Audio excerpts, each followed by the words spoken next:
Alright, welcome back to part 3 of the Celeste Zap and Dash run. So while I was recording this, I actually did not have my microphone on, and I didn't realize it until I was editing this video, so you won't actually get a live reaction, you'll just have my voiceover here. So while editing part 2, I noticed I did miss a moon in this room, so the first thing I did was go back and get that.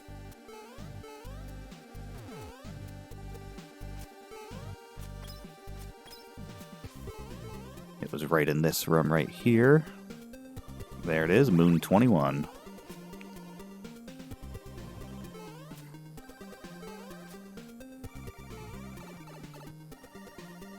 So this part is new. It's wise to ditch your friend when the time is right. Yoshi, E2, Mari.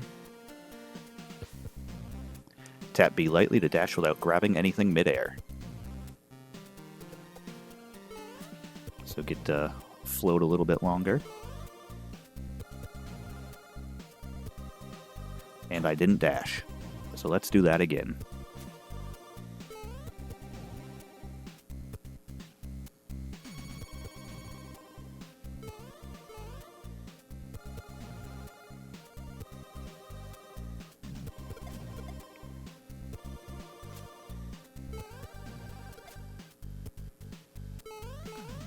I just wanted to check the right side to see if there was any hidden items. There were not. Alright, so I didn't want to go too further into the level. I knew I needed to catch some old moons, so I went back to get those moons as well. This moon was pretty early on in the game. I literally went back to the beginning of the game to see what I missed, and I found a couple.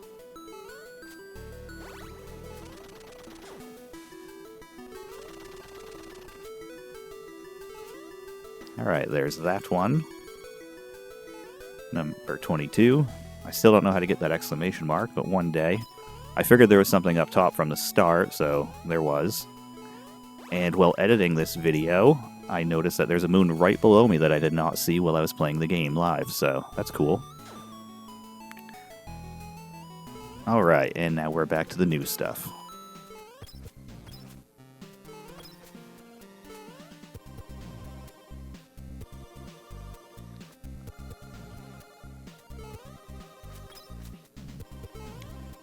We have a new enemy here, the spiky thwomps.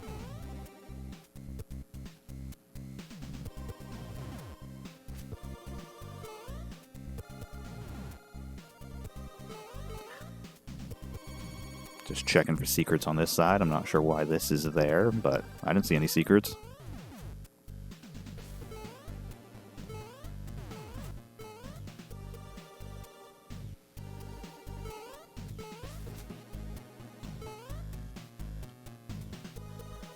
And the wind comes back.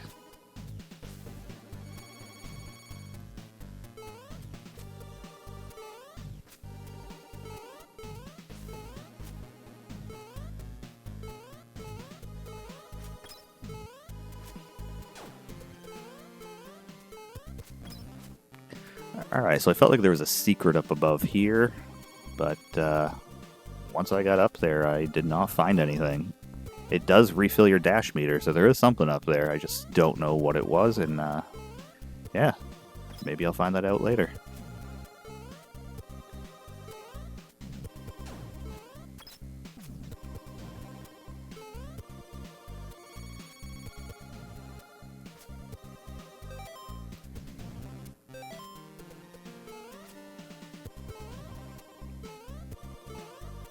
In this room, looked pretty suspicious as well, but there was only a P-switch up here, which I have no idea what it did, and I still have no idea what it does.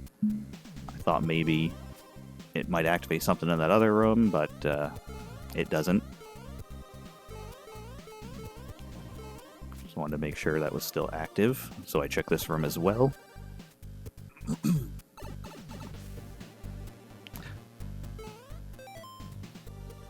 I once again go up to check to see if it's active. It still is.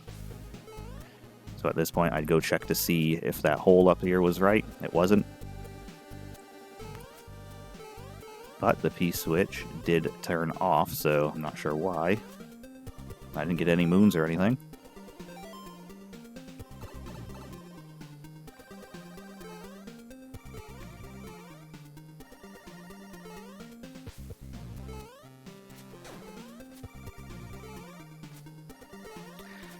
As you can see, there's a hole up above I go into. You need 10 coins to use the binoculars here. You don't have enough coins, so you don't really need it. This level is pretty straightforward right here.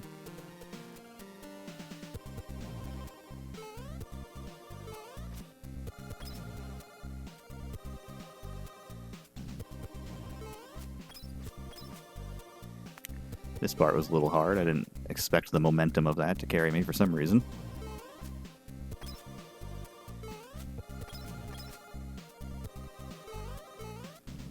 I'll just go ahead and fast forward right there,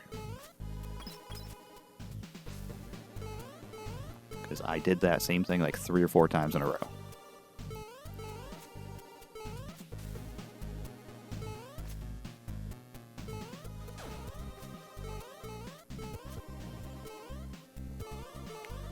I did not see those spikes the first time playing that, so that was cool, but luckily I'll go ahead and get it on this attempt.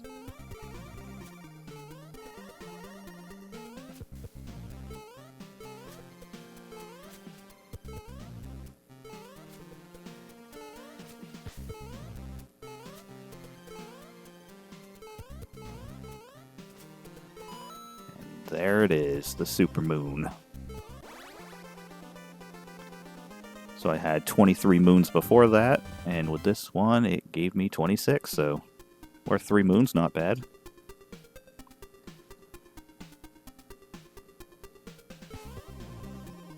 And I noticed I came out of that door, so I went back in to see where it brought me, and it just brought me here, so I checked for secrets and nothing. But I tried.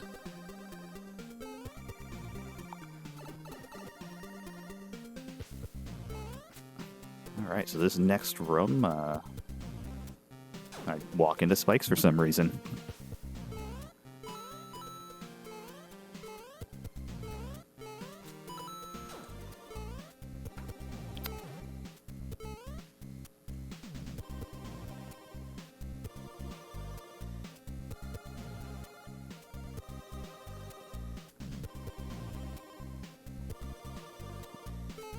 I thought maybe I could get through these blocks, I'm not sure why, but I was trying. And I tried to get over this spot, but they blocked it off.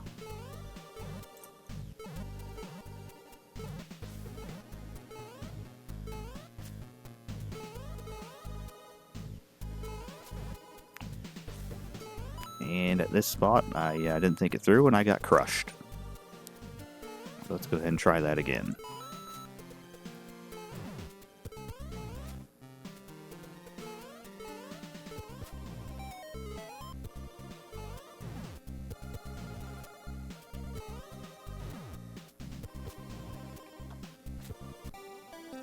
And then we're back to another QR code, which says, bubbles propel you in the direction of the D-pad and refill your dash up to a maximum of 1.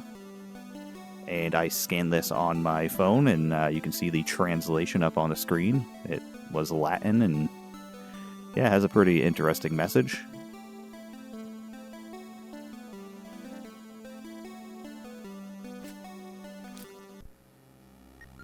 And now we are at another save point.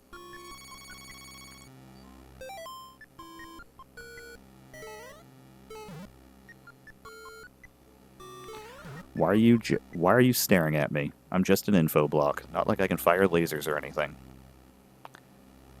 A weird thing to say as a information block, so now I do wonder if it does fire lasers.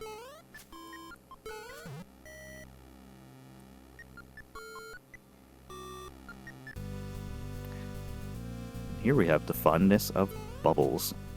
I just had to practice to make sure I could figure out what I was doing right.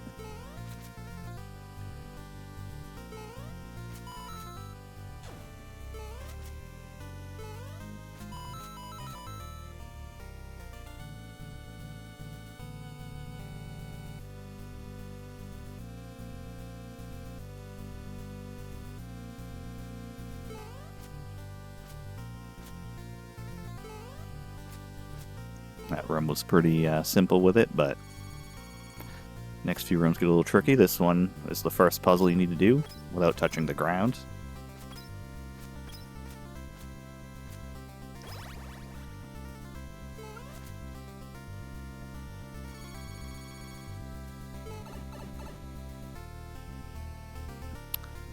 This room I found out that if you jump into a bubble and don't press a direction, it'll throw you right into a wall, so always press a direction in a bubble.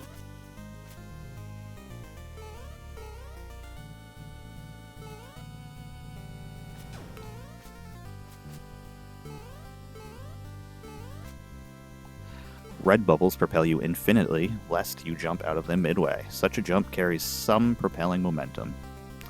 This part did throw me off for a little bit because I couldn't tell the difference between the colors of these two bubbles, so I died a few times here trying to figure out which one was the red one, not gonna lie. I thought I was dead there, but I did somehow save it. And on this editing, I can tell the difference in colors, but once again, playing the game, they are different. To me, at least.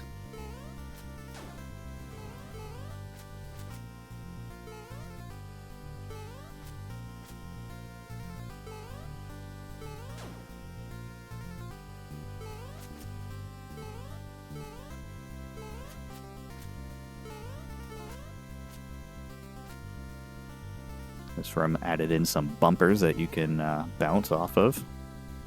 Thought that was pretty neat. This is a stage with non-Euclidean geometry. If you want to know how, just walk right. And there is a moon.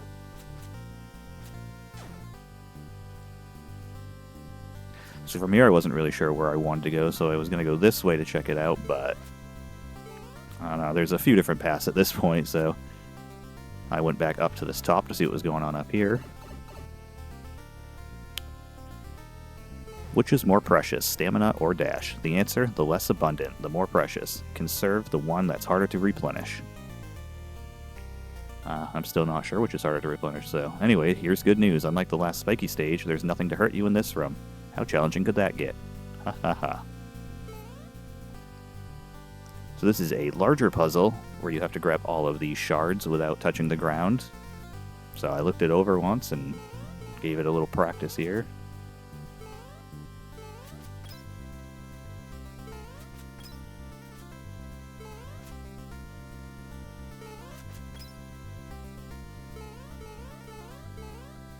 And I didn't realize those were bubbles that would propel me, so just went around and looking at them all to see what I would have to do.